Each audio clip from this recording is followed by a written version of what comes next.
So we've been exploring the planets of Gemini. We've got two more to go, both Venus and Saturn. And I would like to conclude the Gemini series with Venus. So today we're going to talk about how Saturn works for a Gemini ascendant. Now remember, Saturn is the planet that represents our capacity to bear the burdens of life for greater success, for higher purpose. Many of the things, and one of the reasons that Saturn is considered to be the planet of greatness, is because only through that unyielding perseverance of Saturn does one truly achieve anything great. Saturn is a planet that helps us bear sacrifices, whereas the Sun is the planet of what we're aiming for, what we're sacrificing for. Saturn is the planet that allows us to understand and know that there is difficulty required in a sacrifice. That if we want to be good at a certain thing, we have to sacrifice something else for that goodness. All these stories of animal sacrifices or human sacrifices, or even just simple ideas of ritualistic ceremonies where there is an idea of a sacrifice, those are all, in a sense, metaphors for life. Essentially, what you'll find is that no matter what you want to achieve, there's always going to have to be something to be sacrificed if you want to achieve something great. So Saturn is the ability to understand that sacrifices need to be made, to carry the weight, to bear the burdens of the sorrow, of the loss of those sacrifices for greatness. Saturn for Gemini rules over the 8th and the 9th houses. So if you think about where Gemini is, and you think about the signs that Saturn rules, which are Capricorn and Aquarius, that's the 8th and the 9th houses for Gemini. And that tells us that oftentimes change, while we often think of Gemini ascendants as being changeable, always trying to do something else, jumping from one thing to another, Saturn shows that it can be very hard for a Gemini ascendant to bear changes if Saturn is not properly developed within the individual. Saturn ruling over the 9th house also shows that it is oftentimes hard for a Gemini ascendant to lock onto a particular life path or purpose, because the 9th house deals with the purpose more so of our life path. That which is important for us to develop and bring into the world. That which is important for us to support within a cultural ideal. Just like the 9th sign resonates with the 9th Varga, the 9th divisional chart. Meaning that the 9th divisional chart, we often relate it to marriage, just like we often represent the 9th house and the 9th sign with marriage. But really it's our sense of purpose, our sense of duty. And to have a successful marriage is not always all about passion and laughing at each other's jokes and sharing similar interests all the time, although that helps. The 9th sign, the 9th house, the 9th Varga shows our ability to do the hard work, to stay true to a course for greater success, because often things like marriage or having a purpose or having a direction is hard work.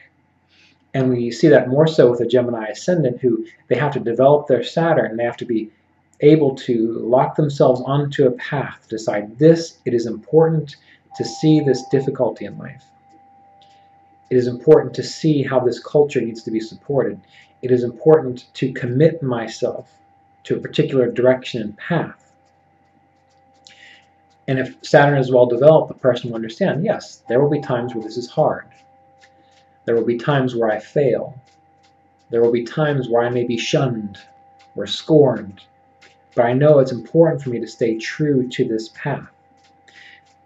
So what we see here is often when a Gemini ascendant seems to be wishy-washy, or like they're jumping from one thing to another, often it's because they've not spent enough time developing their Saturn.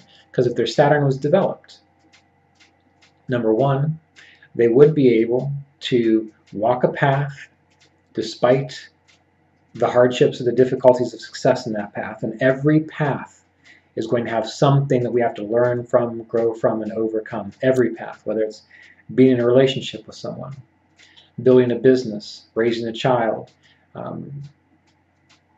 birthing a creative endeavor. All the paths that we have available to us will have something hard. For example, I recently saw on social media someone saying it's awful hard nowadays for farmers to be successful, so make sure you support your local farmers. It's always been hard for farmers. This is not new. This is why, for example, in one of the Gemini techniques, when we're trying to determine if someone's going to be a farmer, there's an emphasis on the 6th house, because the 6th house is the hard work, the toil, the day in, day out of dealing with problems, making sure you move on from those problems and learning from them. That's what it takes to be a farmer. You have to roll with the weather, you have to roll with the seasons, you have to roll with the seeds that you have. So it's never been easy for farmers.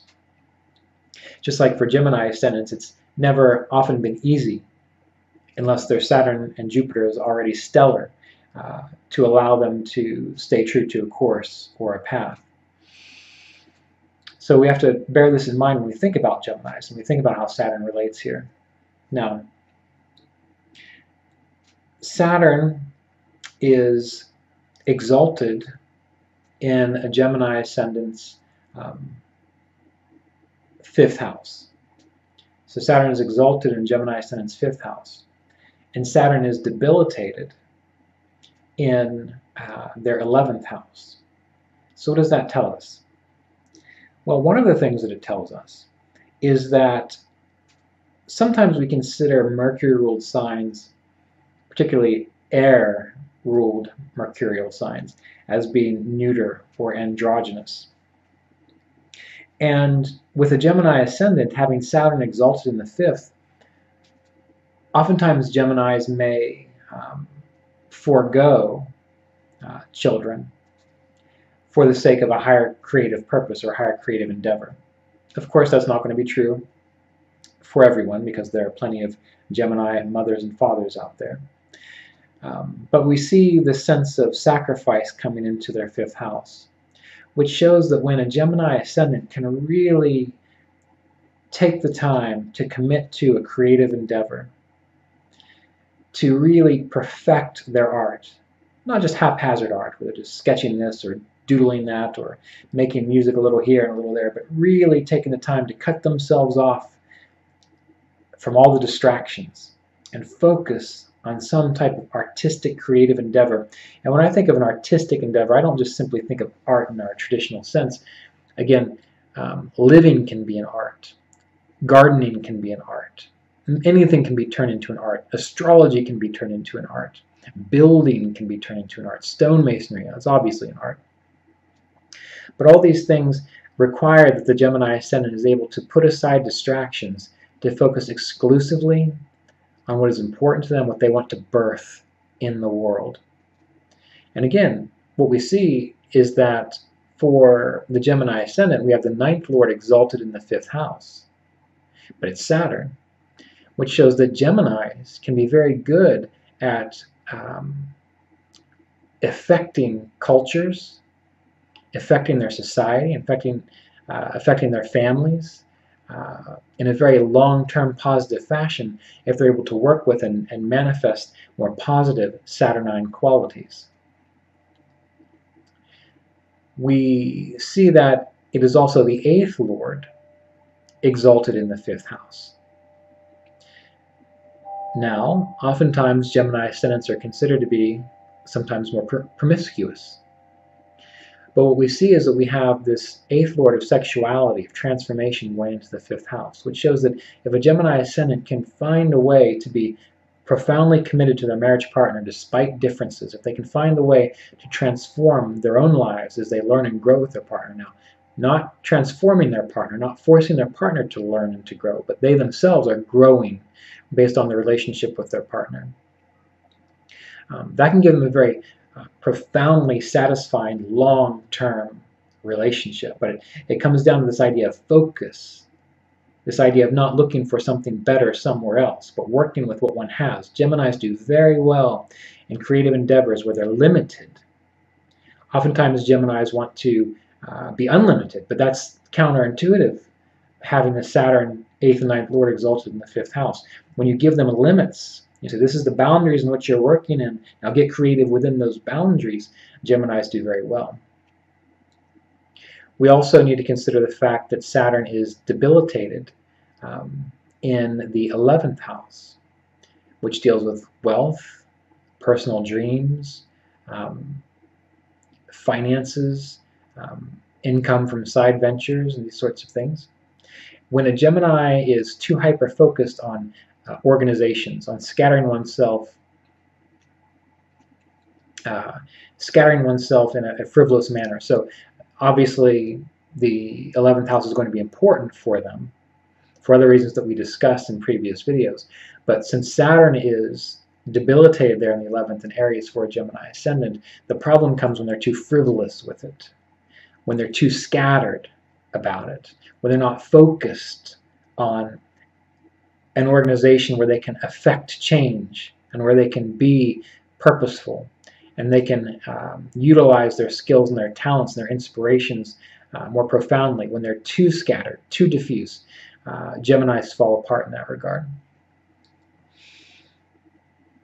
We also see that Saturn ruling the 9th house being debilitated in the 11th is that often when a Gemini ascendant gets involved in religion or spirituality or spiritual groups for the sake of personal validation or for the sake of being accepted in a larger body, again, a Gemini tends to fail. They tend to miss the boat, miss the blueprint of what they're all about. So for a Gemini ascendant, they want to be not necessarily profoundly social related to their spiritual and religious endeavors. It's more of a private matter for them, even though that's, again, counterintuitive to what many people think about air signs and Gemini. But then again, how many successful Geminis do you know related to their spirituality, who are flitting around to every group, who are trying to explore every philosophy possible to see the value in them all? No, just pick one, stick with it. You don't have to find the value in them all. Everyone will find a particular philosophy that is valuable to them. Your role as a Gemini ascendant is to find your way in a disciplined fashion and stick with it, whether or not it has a large following, lots of retreats to go to, or large groups to belong to. So when we're thinking about Saturn and a Gemini ascendant, we always want to take into consideration the fact that Saturn rules the 8th and the 9th houses, and where they are exalted related to the houses. So exalted in the 5th house, debilitated in the 11th.